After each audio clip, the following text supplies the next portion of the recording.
네, 시나리오를 읽는 시간에 시인, 영화인 백악기입니다. 지난번에 이어서 일본 고레다 히로카즈 감독의 걸어도 그 세 번째 시간이 되겠습니다. 지난 두 번째 시간엔 계속 촬영을 하는 방식, 이 촬영 방식이 원씬 원테이크 방식입니다. 갑자기 전화가 오는 바람에 잠시 중단이 됐습니다. 세 번째 시간 계속 이어서 하도록 하겠습니다. 최근 민음사판에 박명진 선생이 옮긴 고레다 히로카즈 감독이 직접 쓴 소설이 되겠습니다. 유카리가 나의 재취업을 재촉하는 것은 고마운 일이다. 하지만 학예원 자격증이 있는 그녀가 지금 미술관에서 받는 월급이 내가 회화 복원 공방에서 일할 때 버는 것보다 훨씬 많다. 그래서 오히려 나의 수입이랄까, 있으나마나 한 것에 그다지 기대조차 않는 걸까 불안할 때도 종종 있다. 뭐 그 정도는 그저 고루한 한 남자의 알량한 자존심일 뿐이다. 하지만 나이살 먹은 남자가 여자한테 얻어먹고 사는 것을 아버지가 가장 싫어하리라는 데는 의심의 여지가 없다. 만날 때마다 아버지는 하는 일은 어떠냐? 밥벌이는 되냐? 라고 묻는다. 그 한마디는 나의 인생 자체를 책망하는 듯해서 언제나 고통스러웠다. 게다가 만날 때마다 나의 직업은 바뀌어 있었다. 미대를 졸업한 후 한동안 입시학원이나 미술관에서 아르바이트를 이어왔다. 그림을 그려본 적도 없지만 그걸로 먹고 살 각오도 재능도 없다는 것을 내가 제일 잘 알았다. 30을 넘기면서 회화 복원학교에 다니기 시작했다. 학비는 아버지에게 비밀로 하고 몰래 어머니에게서 받았다. 당시에는 거의 연락을 끊고 살았던 터라 어머니는 내가 당신에게 의지하는 것을 오히려 반기셨다. 졸업 후에는 학교 교수의 공방에서 일하게 되었다. 실력이 좋았던 것은 아니다.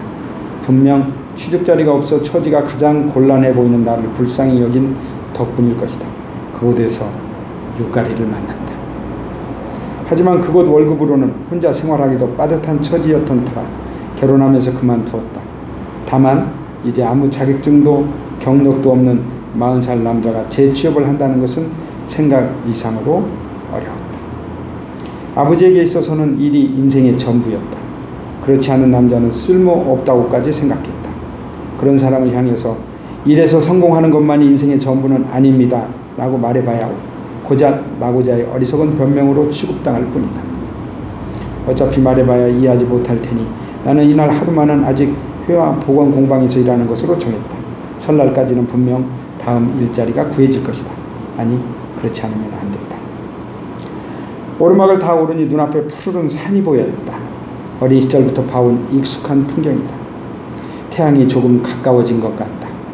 잠시 그쳤던 땀이 어느샌가 다시 등을 타고 흐른다. 148. 마지막 돌계단을 올라온 아스시가 말했다. 여태껏 개수를 세면서 올라온 것이다. 정말 애인지 어른인지 모르겠단 말이야. 아스시에게 웃어 보이며 그렇게 생각했다. 본가 앞에는 먼저 도착한 누나네 가족의 하얀색 차가 세워져 있다. 나는 차종 같은 건 전혀 모르지만 가족끼리 캠프라도 나갈 때 유용할 법한 큰 차다. 아마도 텔레비전 광고에서 그렇게 말한 것 같다. 그 광고를 볼 때마다 도대체 자식이랑 친구처럼 사이좋게 지내는 아버지가 어디 있느냐고 의아하게 생각했지만 누나의 남편이 바로 그런 사람이었다. 남편인 노부오는 자동차 영업소에서 일하는 싹싹한 사람으로 상대방이 고객이 아니어도 언제나 미소를 잃지 않는다. 동화책에나 나올 법한 가장 가정적인 아빠의 모습으로 우리 아버지와는 정반대 타입이다. 누나가 결혼해서 어떤 가정을 꾸리고 싶어 했는지 그를 만났던 순간 알 수 있었다. 누나는 어젯밤에 혼자 먼저 와서 어머니의 요리를 도왔을 테니 노부오와 그 두 아이들은 아침 일찍부터 집을 나섰을 터다. 오늘 하루 그늘진 곳 없이 묘하게 밝은 웃음소리를 견디며 지낼 생각을 하니 한층 기운이 빠졌다. 상대적으로 이쪽 가족은 그늘져 보이는 데다 그렇다고 해서 저쪽 가족에 맞춰서 무리하게 쾌활한 모습을 흉내내기도 불가능했다. 요코하마 의원이라는 하얀색 간판이 절반 정도 자동차에 가려진 모습이 얼핏 스쳐 보였다. 아버지가 진료를 그만둔 지 벌써 3년이 지났다. 그런데도 이렇게 옛날 그대로 간판을 세워둔 것은 그대로 두면 주변 사람들이 언제까지고 선생님 하고 불러줄 터이기 때문이리라. 분명 그런 의도일 것이다. 너무나 아버지답다고밖에는 보이지 않는다. 나는 못 본 척하며 현관의 배를 눌렀다. 문 안쪽에서 초인종 소리가 울리는 것을 확인하고 나는 문을 열었다. 어머니와 누나인 지남이가 복도를 따라 종종 걸음으로 나온다. 안녕하셨어요? 내가 나름 힘껏 말했다. 다녀왔습니다지. 자기 집으로 오는 거지 않니? 어쩜. 어머니가 얼굴 앞으로 손사래를 치며 말했다. 실례하겠습니다. 내 등 뒤에서 육가리가 평소보다 세된 목소리로 인사했다. 긴장한 탓에 목소리가 상기됐다. 평소에는 고든 성품에 웬만해서는 남 앞에서 긴장하는 경우가 거의 없는 사람이다. 3살이나 연하면서도 나보다 훨씬 대담한 사람이지만 역시나 오늘만큼은 조금 다른 듯 하다. 어서 와요. 더웠죠? 어머니는 재빠르게 현관 마룻바닥에 무릎을 꿇어안고는 양손을 모아 공손히 인사했다. 안녕하세요. 아스씨가 아이다운 목소리로 꾸벅 인사를 올린다. 어머나 예의 바르기도 하지. 어머니는 짐짓 큰 소리로 감탄하며 세 사람이 신을 슬리퍼를 나란히 놓아준다. 이거 지난번에 입고 가셨던 거요. 육가리가 지남이에게 모자를 건넸다. 여름 휴가 때 노부의 차를 타고 함께 오다이바에 갔었다고 한다. 그때 조카인 무스가 레스토랑에 모자를 두고 나왔던 모양이다. 미안해.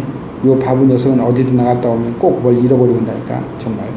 누나는 손가락으로 빙글빙글 모자를 돌리며 웃었다. 내가 모르는 사이 둘이서는 꽤나 친해진 모양이다. 역 앞이 완전히 변했던데 헤매느라 땀깨나 흘렀네. 좀채 집에를 오질 않으니 우라시마 다루가 따로 없지. 어머니는 집을 가까이 하지 않으려는 나에 대한 타박을 슬쩍 끼워 말한다. 못 들은 척하며 나는 말을 이었다. 그 좁다랗던 책방도 없어졌더라고. 책방 주인이 여기가 안 좋아져서 병원에 입원하면서 가게 지킬 사람이 없어졌거든. 어머니는 손으로 한쪽 가슴을 누르며 눈살을 찌푸렸다. 역 앞 빠친코 옆에 있던 오래된 책방은 만화나 잡지를 선체로 읽을 수 있어서 학교를 마치고 돌아오는 길에 자주 들렀던 곳이다. 매대에 쌓인 고로의 그라비아 누드를 펼쳤을 때 같은 반 여자아이와 마주쳤던 괴로운 경험이 있는 책방이다. 가게를 지키는 주인 아저씨는 계산대 옆에서 바둑책을 펼쳐놓고는 언제나 심각한 얼굴로 담배를 피웠더랬다. 이거 목욕탕 찬물에 넣어놓고 나는 슬리퍼를 신으며 수박을 들어보인 뒤 그리고 라며 뒤를 돌아봤다. 어머님이 슈크림 좋아하신다고 들어서 연습이라도 한 것 같은 타이밍에 육가리가 케이크 상자를 어머니 앞에 내밀었다. 어머 고마워라. 그럼 먼저 부처님께 올리고 나서 어머니는 공손히 저희라도 하듯 케이크 상자를 받아들고서는 일어서서 아스씨의 등을 받치며 복도를 걸어 들어갔다. 나는 현관 옆 대기실 안쪽으로 이어진 진찰실을 향해 슬쩍 시선을 던졌다. 아마도 아버지가 저 뒤에서 우리가 하는 얘기에 귀 기울이고 있을 것이다. 하지만 아버지는 이럴 때 현관에 나와서 더웠지? 라며 말을 걸어주는 신용도 않는다. 나 역시 굳이 진찰실 문을 열고서 오랜만이에요 라고 다정하게 인사하는 경우는 없다. 예쁘네요 어머님. 어떤 유파였나요? 육가리는 현관 옆에 꾸며져 있던 꽃꽂이를 발견하고 짐짓 큰 소리로 물었다. 내 맘대로류라고나 할까나? 어머니는 멋쩍은 듯이 대답했다. 육가리의 칭찬에 내심 좋아하는 눈치였다. 어젯밤에 있었던 일이다. 어머니의 꽃꽂이가 어느 유파인지 묻는 질문에 내가 오모테나 우라 같은 거야? 라며 되물었다가 웃음을 샀다. 그건 다도 얘기고요. 어쩜 남자들이란 이렇다니까. 고아라나 이케보노 같은 거예요. 육가리는 집에 도착하자마자 며느리로서 점수를 벌어두려고 생각했을 것이다. 하지만 결국 집에 도착할 때까지 어느 유파인지는 알아내지 못했다. 뭐 결과만 좋으면 되는 텍사스 히트였다고나 할까? 정말 엄만 뭘 해도 야매라니까. 회사 들어가서 배워보니까 전혀 다르더만. 뭐 어떠니? 예쁘기만 하면 됐지. 어머니와 누나가 그렇게 수다를 주고받으며 대기실을 지나 거실로 사라졌다. 그러고 보니 내가 어렸을 때부터 집에는 언제나 꽃이 있었다. 계절마다 어울리는 꽃이 현관이나 부엌의 탁자 위에 꾸며져 있거나 불단에 받쳐져 있었다. 먹는 것이나 입는 것에는 일절 낭비하는 일이 없는 분이었지만 어머니에게 있어서 꽃만큼은 특별했다. 꽃꽂이를 할 때 어머니는 드물게 온화한 표정을 지으셨던 기억이 있다. 이것은 훨씬 뒤의 이야기지만 어머니가 쓰러졌다는 연락을 받고서 허둥지둥 본가에 달려갔을 때도 현관에는 설날을 위한 꽃들이 이미 꾸며져 있었다. 우리 가족은 설날을 앞두고 31일에는 본가에 모여서 오랜만에 함께 지내기로 했었다. 그때 준비된 꽃들은 국화와 수선화 그리고 카네이션이었다. 그리고 남청과 비슷하게 빨간 열매들이 배치되어 있었다. 나중에 물어보니 누나가 백냥금이라는 식물이라고 가르쳐 주었다. 여러 종류를 쓴 것 치고는 깔끔하게 정리가 되어 있어 확실히 설 기분이 났다. 냉장고 안에는 내가 좋아하는 햄과 니시키 다마고 따위가 모두 준비되었고 작은 가가미 모치도 텔레비전 위에 놓여 있다. 우리가 오기를 고대했다는 것이 피부로 느껴졌다. 아홉수는 운수가 안 좋거든 이라면서 어머니는 설날 준비며 장보기를 그 전날인 28일까지 모두 끝내놓기 때문에 분명 그때도 그랬을 것이다. 우리는 결국 어머니가 입원한 병원과 주인도 없는 본가를 왔다 갔다 하면서 설날을 지냈다. 상간이치가 지나고 마스노우치가 시작되어 현관 앞을 꾸몄던 꽃들이 시들어도 이때만큼은 좀처럼 버릴 수가 없었다. 그것이 결국 어머니의 마지막 꽃꽂이가 되려는 것을 우리는 어렴풋이 느꼈는지도 모른다. 하지만 이런 수고를 고맙게 생각하게 된 것은 훨씬 나중의 일로 이때는 그런 어머니의 행위 하나하나가 강박처럼 느껴져서 나에게는 그저 성가실 뿐이었다. 어머니는 거실 불단에 슈크림을 올리고 초에 불을 붙였다. 우리는 향에 그 불을 옮겨 붙여서 올리고 종을 친 다음 눈을 감았다. 육가리와 아스시도 내 옆에서 나란히 손을 모았다. 불단에는 흰 빛과 연보라빛의 소국이 꾸며져 있다. 그 꽃 옆에 사진 속에는 20대 모습을 한 형이 근심 없는 미소를 짓고 있다. 하얀 가운을 입고 정원에 서 있는 모습을 보니 인턴을 마치고 대학 병원에서 일하기 시작했던 때쯤 되는 듯 했다. 결혼을 막 앞둔 때인지도 모르겠다. 종소리 저편에서 문득 아이들이 웃는 소리가 가까이로 들려왔다. 앞마당이 옆 아파트 주차장과 이어져 있어 아이들이 딱 놀기 좋은 놀이터가 되었다. 거기서 캐치볼이라도 했는지 사스키와 무스가 볼을 주고받으며 돌아왔다. 여 오랜만. 두 사람을 뒤따르며 들어온 노부오가 나를 발견하고 아른 체를 했다. 안녕하세요. 내가 대답할 사이도 없이 큰딸인 사스키가 아버지의 지지 않는 목소리로 인사를 했다. 안녕하세요. 육가리가 미소 지으며 대답했다. 태닝숍 같은 데라도 다녀왔는지 노부오의 피부가 골고루 가무잡잡하게 타 있었다. 때깔 좋게 태우셨네요. 하와이에라도 다녀오셨어요? 아이고 아니야. 노부오는 짐짓 크게 손을 내줬다. 아무데도 갈 시간이 없어서 괜히 아쉬워가지고 근처 공원에서 수영복 하나 걸치고 돌아다니는데 못 말린다니까. 누나 말에 노부오는 멋쩍은 듯 머리를 걱정했다. 노부 옆에서 사스키가 웃고 있다. 그 웃는 모습이 누나의 어린 시절과 꼭 닮아서 살짝 놀랐다. 어라? 사스키짱 또 키 큰 거 아니야? 여름방학 동안 1.5cm 사스키가 허리를 쭉 펴 보이며 V자를 만들어 보인다. 조금만 있으면 추월당하겠는데. 불단 앞에 있던 유카리가 말한다. 먹는 거 하나는 잘하니까 누나도 못 말린다는 듯 웃고 있다. 무스는 아직 검도 하고 있어? 나는 오른손으로 죽도를 내려치는 신용을 하며 물었다. 지난번 새해에 만났을 때 무스는 친구와 함께 근처 체육관에서 검도를 배우기 시작했다고 들었다. 무스는 아무 말 않고 아래만 쳐다보았다. 원래? 라며 노부오가 놀리듯 무스의 얼굴을 쳐다본다. 관뒀어. 호구까지 샀는데. 무스는 뭘 해도 오래 가지 못하는지 누나의 말 속에는 나무라는 구석이 있다. 덥단 말이야. 냄새도 나고. 변명도 불평도 아닌 무스 그 한마디에 거실에 있던 모두가 크게 웃었다. 아, 할아버지 나오셨다. 그때 갑자기 노부오가 크게 말하며 툇마루에서 일어섰다. 노부오 소리에 거실에 있던 모두가 일제히 부엌 쪽으로 돌아보자 그곳에 아버지가 서 있었다. 안녕하셨어요? 육가리가 깔고 앉았던 방석을 옆으로 치우고 다다미 위에서 양손을 모으며 머리를 숙였다. 아, 왔었니? 아버지는 지금 알았다는 듯이 한 손을 들어 가볍게 인사했다. 저 왔어요. 라고 나도 형식적인 인사를 했다. 사실은 웃음소리를 듣고 나왔으면서 괜히 창피하게 생각하시는 것이다. 아버지는 거실 안쪽 다다미방에 볼일이 있는 척 지나가다가 마침 말을 걸어오기에 알게 된 것 같은 식상한 연출을 한 것이다. 그런데 아버지는 다다미방으로 가지 않고 거실로도 들어오지 않다가 방금 걸어 나왔던 진찰실 쪽으로 도로 돌아가 버렸다.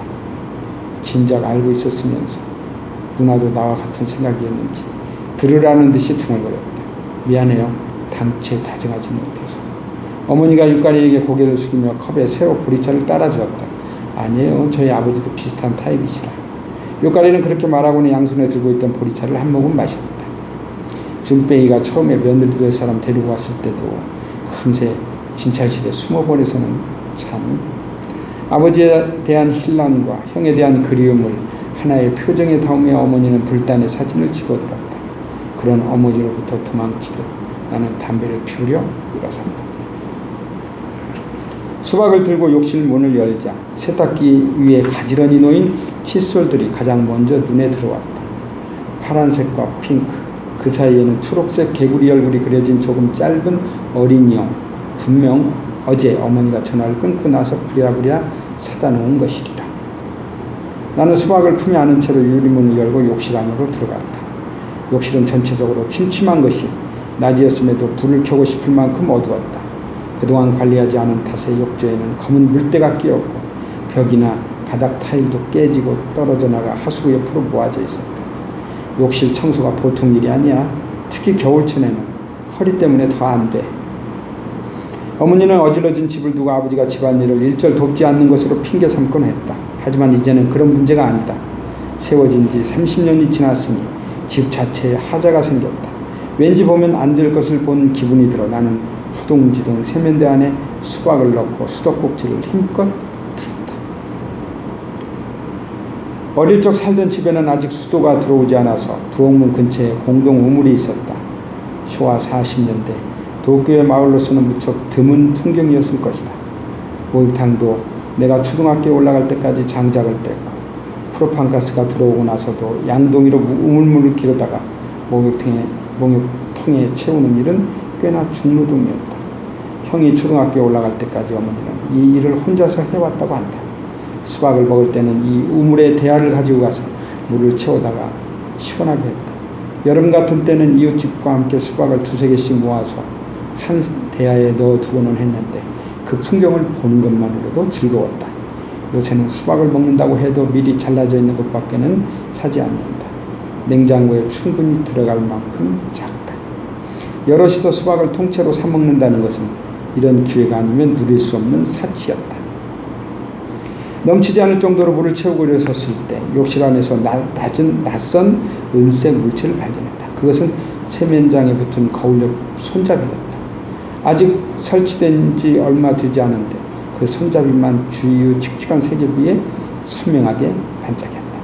그 빛을 보자 순간적으로 마음이 철렁했다. 옛날부터 대청소를 할 때는 형이 욕실을 담당하고 나는 현관을 맡았다. 나는 집에 있는 신발을 모두 현관 앞에 늘어놓고는 하나하나 정성껏 닦았다. 누나로 말할 것 같으면 여기저기 고개를 들이밀고는 잔소리를 하고 사라지거나 부엌에서 어머니와 잡담이나 하는 정도였다. 새해 전날이었던 그날 일이 왜인지 이때부터 문득 떠올랐던 것이다. 나는 손잡이를 오른손으로 쥐어보았다. 매끈한 금속의 한기가 손바닥으로 스며들었다. 시나리오를 읽는 시간에 시인 영화인 백악기였습니다.